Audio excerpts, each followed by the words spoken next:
Le damos gracias a Dios por la presencia de cada uno de ustedes. Gracias por tomar este tiempo, que es tiempo para Dios. Lo que hacemos aquí es abrir nuestras Biblias, meditar en lo que ella nos dice y nos habla. Pensé apropiado hablar acerca del poder del Evangelio. Y el deseo y el propósito de esta clase es que nosotros podamos despertar en nuestra alma el deseo que sea ferviente de vivir el Evangelio para predicar el Evangelio. El Evangelio es algo que ha beneficiado a la iglesia y al mundo desde que Cristo lo promulgó abiertamente. Como les decía a ustedes, Jesús cuando inició su ministerio, una de las cosas más grandes que predicó es acerca de este Evangelio, el Evangelio de Jesús. Y el Evangelio se mostraba como algo, un misterio, algo escondido, pero que Cristo vino a vivir, a manifestar y a morir por él. La iglesia siendo establecida en el año 33. Por la predicación de este Evangelio, muchos fueron bautizados. En aquella ocasión 3,000 almas se unieron. Y tuvimos nosotros que ese grupito que en aquel momento entregó su vida a Cristo fue el que verdaderamente inició la obra que tuvo como resultado el trastorno del mundo entero. Tanto que cuando miraban a Pablo en algunos lugares le decían: este es Pablo el que trastorna el mundo entero. Y la obra, a pesar de la persecución judía, al principio creció. A pesar de las críticas creció, a pesar de las ideas extrañas que hablaban que tenía la iglesia, creció. A pesar de la fuerza como los romanos atacaron a los cristianos, la iglesia creció. Y me hace pensar en esto que es fundamental, hermanos. Cuando se practica el Evangelio en la vida personal y se vive, uno crece, uno es transformado. No nos podemos estancar. Porque lo que sucede en nosotros es algo extraordinario. Mucha gente anda buscando como pócimas, recetas para una vida feliz, para una vida diferente. Y la gente busca en el alcohol, busca en las fiestas, busca en las drogas, busca llenar algo que no puede ser llenado. Y aún la iglesia falla en este aspecto. Muchas iglesias creen que la música va a satisfacer la necesidad del cristiano. Muchos de ellos piensan que el programa de la iglesia, piensan que el predicador, pero estaríamos todos nosotros cometiendo un gran error cuando creemos que el Evangelio y su poder está en una receta, en una persona, o en un plan, o una organización, o quizás en un programa. Y yo quisiera que cada uno de nosotros meditara cómo es que opera el Evangelio y el poder de Dios. Si se van conmigo a Romanos, capítulo 1, y leemos el verso 16, la palabra de Dios nos dice de la siguiente manera: porque no me avergüenzo del Evangelio, porque es poder de Dios para salvación. Fíjese lo que dice aquí: a todo aquel que cree, al judío primeramente y también al griego. Si anexamos el siguiente versículo que hace este dueto del poder del Evangelio, dice: porque en el Evangelio la justicia de Dios se revela. O sea, la voluntad de Dios se revela. ¿Y cómo se revela? Por fe. ¿Y para qué se revela? Para fe. ¿Y por qué? Porque la palabra de Dios dice que el justo por la fe vivirá. Entonces nos damos cuenta que el evangelio es cuestión de fe. Y opera cuando nosotros llenamos nuestro ser de la palabra de Dios. Ahora, tenemos a un Jesucristo que viene a vivir el evangelio y a proclamar el evangelio. Y cuando leemos qué es el evangelio en 1 Corintios capítulo 15, nosotros nos damos cuenta que el evangelio es la muerte, la sepultura y la resurrección de Cristo Jesús. Cuando miramos esto, entonces nos damos cuenta que Cristo vino aquí a la tierra a proclamar su muerte, a comprobar su sepultura y a libertarnos por su redención o resurrección. Las buenas nuevas del evangelio es que ahora yo puedo ser libre de cualquier cosa que ocurra en mi vida. Mi libertad es de mí mismo, es la primera. Mucha gente está encadenada, esclavizada, amarrada a sí misma. Yo creo que ese es el reto más grande de todo hombre, cómo nos apartamos de nosotros mismos, cómo nos eliminamos a nosotros mismos. El punto del evangelio es, usted no tiene un problema, usted es el problema.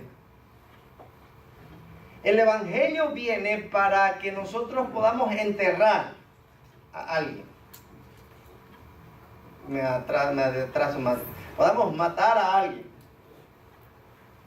Podamos enterrar a alguien y dejemos que Dios haga nacer una nueva persona. El objetivo de Dios es hacerlo morir. ¿Se ha percatado de eso?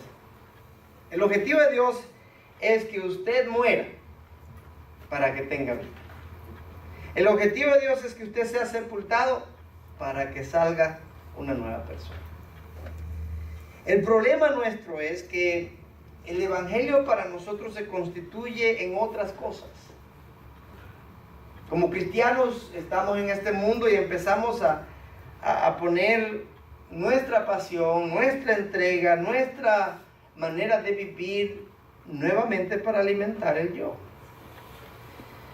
Así que la pregunta es, ¿cómo es que el evangelio fue tan efectivo, tan poderoso, tan grande al principio de la institución, el establecimiento de la iglesia?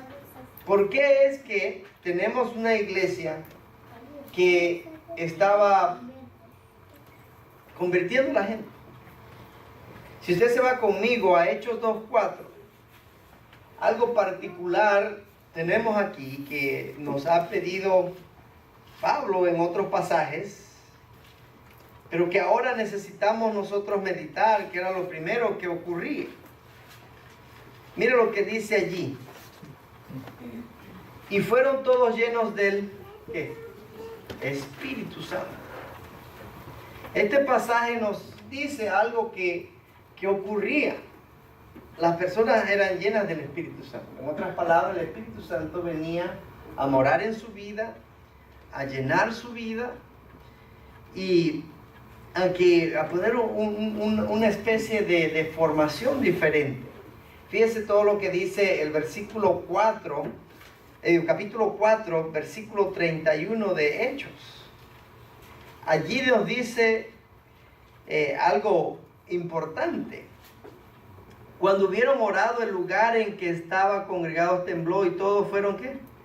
Llenos del Espíritu Santo y hablaban con denuedo la palabra de Dios.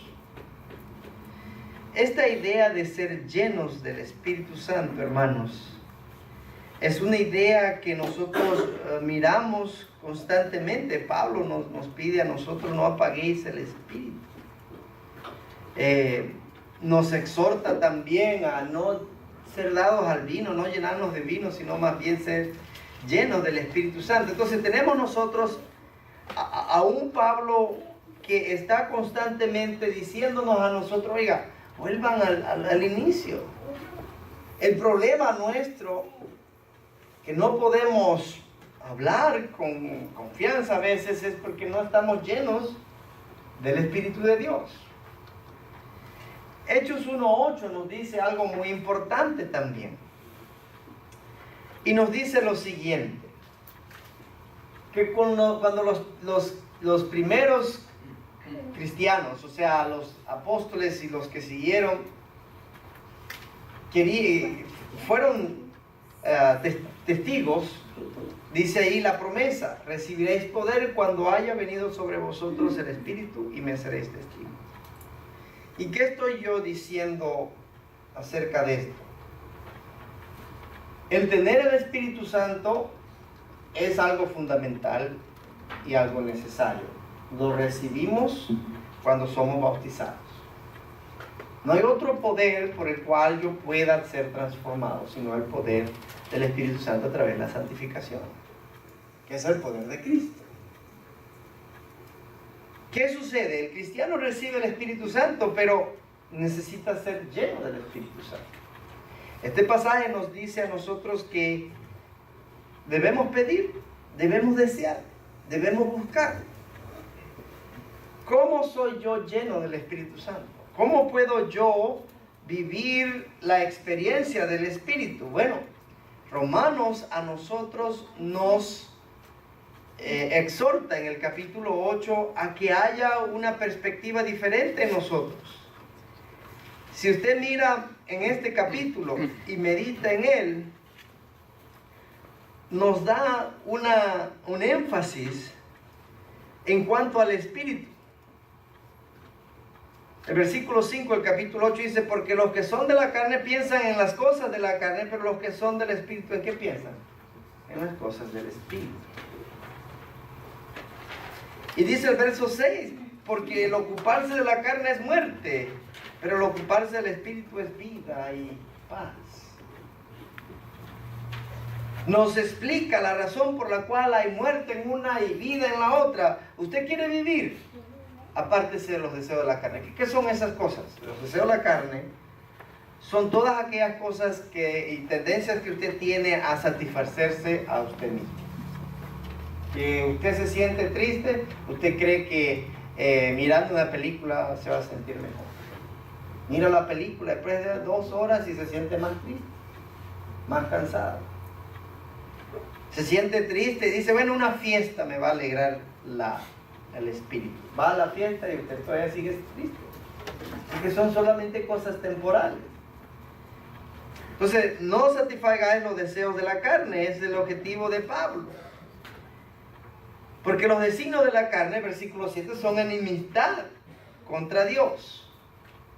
Ahora, para poder tener esta calidad de vida, para poder vivir esta forma de vida, yo necesito doblegarme a Dios y buscar de Dios. Así que lo segundo es que necesito es la obediencia. En cuanto a la obediencia, podemos decir que nosotros necesitamos tener una perspectiva diferente en cuanto a las cosas que hacemos. La fe debe ser lo que nos debe mover. Mira lo que dice Hechos 5:29. Usted y yo vamos a tener este reto constantemente, quizá no como este grupo, pero sí en un variante diferente. Respondiendo Pedro y los apóstoles dijeron: es necesario obedecer a Dios antes que a los hombres. En su vida, ¿qué está obedeciendo usted? ¿A quién le está obedeciendo? Y nuevamente por lo general somos a nosotros mismos. Nos dejamos llevar por nuestros propios pareceres. Versículo 32 de este mismo capítulo: y nosotros somos testigos suyos de estas cosas, y también el Espíritu Santo, el cual ha dado Dios, ¿a quién? A los que le obedecen. ¿Quiere usted tener más del Espíritu? ¿Cuál es la clave? Obedezca a Dios. ¿Quiere usted dar a conocer su amor a Dios? ¿Qué tiene que hacer? Guardar sus mandamientos. Entonces usted no espere de Dios algo que usted sabe no va a recibir. Si usted no es obediente, si usted es desobediente, no espere beneficios por su desobediencia, ¿verdad? Entonces, ¿cómo puedo yo nuevamente tener este poder que estaba en el primer siglo, que sigue en el siglo XXI, lo que le puedo decir a usted es orar y ser lleno del Espíritu. Segundo, obedecer. Tercero, es estar dispuesto a pagar el precio por ese evangelio. Y Gálatas 2:20 nos ayuda. Muchas personas quieren algo mejor. Se cansan de la vida que llevan, se cansan de las cosas que no funcionan y quieren algo mejor, pero no quieren pagar el precio. No quieren pagar el precio porque es demasiado alto para algunos. Pero si usted pusiera en contexto el precio que usted tiene que pagar, si hubiera precio, porque es gratuita la salvación, porque no hay manera que usted y yo podamos ganar la salvación, porque somos pecadores, por cuanto todos pecaron, todos están destituidos de la gracia de Dios, por lo tanto, la paga es muerte. ¿Qué puedo yo dar por mi vida en rescate? Nada. Porque yo soy reo de muerte, esclavo del pecado, por lo tanto, no tengo nada que ofrecerle a Dios. ¿Verdad? Yo no tengo nada que ofrecerle a Dios. Entonces, ¿de qué está hablando el hermano Norberto? Tenemos que pagar el precio. El precio que tenemos que pagar es renunciar al yo. Porque eso es lo que más queremos nosotros. ¿Por qué nosotros nos sentimos ofendidos? Por el orgullo, el yo. Porque queremos estarse saltando el yo. ¿Por qué nos matamos tanto en el trabajo? Si podemos ponerlo en esa circunstancia. O nos esmeramos tanto en el trabajo. Por el yo. Y lo que estoy diciendo aquí es que la perspectiva general es para satisfacer mis necesidades. Cuando yo tengo esa perspectiva, entonces yo no puedo recibir este poder tampoco. Mire lo que dice allí. Con Cristo estoy juntamente crucificado. Y ya no vivo yo, mas vive Cristo en mí. Entonces, yo tengo que tomar una decisión en cuanto a mi vida y mi vida personal, en cuanto a mi fe y mi fe personal, es ¿para quién vivo yo? ¿Para quién estoy yo viviendo? ¿Para quién estoy dispuesto yo a sacrificarme? Si usted responde yo, entonces su vida no va a tener este poder que el Evangelio tiene, pero si es Cristo. Entonces usted puede disfrutar de esto. Porque algo que nos dice el pasaje, y lo que ahora vivo en la carne, lo vivo en la fe del Hijo de Dios, el cual me amó y se entregó a sí mismo por mí. En otras palabras, me niego a mí mismo para ofrecerme a Cristo, porque ya no vivo yo, ahora Cristo vive en mí. El resto de las actividades en mi vida son guiadas por la fe en el Hijo de Dios. Y al ser guiado por esto, yo reconozco el sacrificio que Él hizo en la cruz. Para Pablo, el vivir era Cristo. Estoy yo dispuesto a dar mi vida por Cristo. Hay un canto que dice, mi vida di por ti. ¿Y tú qué has dado por mí? Dejó su trono, vino aquí a la tierra, murió en la cruz, abandonó su vida para dárnoslas a nosotros. Gracias a Dios que fue resucitado y la vida se le fue dada de regreso. Resucitó el Señor, ahora da vida a todos aquellos que en Él creen. Entonces, ¿cómo vivir en el poder de Dios a través del Evangelio? ¿Cómo puedo yo lograr esto?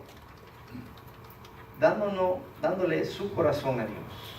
Y esa es la invitación que yo quisiera hacer finalmente. Que en esta noche usted de todo corazón le entregue a Dios su corazón, porque eso es lo que quiere Dios. Dame, oh hijo, tu corazón. Si usted quiere vivir en el poder, usted tiene que someterse y llenarse del Espíritu. Usted tiene que obedecer y debe dar su vida. Hay un canto que dice, toma, oh Dios, mi voluntad y haz la tuya. Nada más. ¿Recuerdan ese canto? ¿Cómo se llama? Mi vida entera esté. Toma así mi corazón tu trono lo tendrá. Es muy importante que nosotros pongamos a Dios primero para que experimentemos el poder del Espíritu de Dios. Que el Señor los bendiga.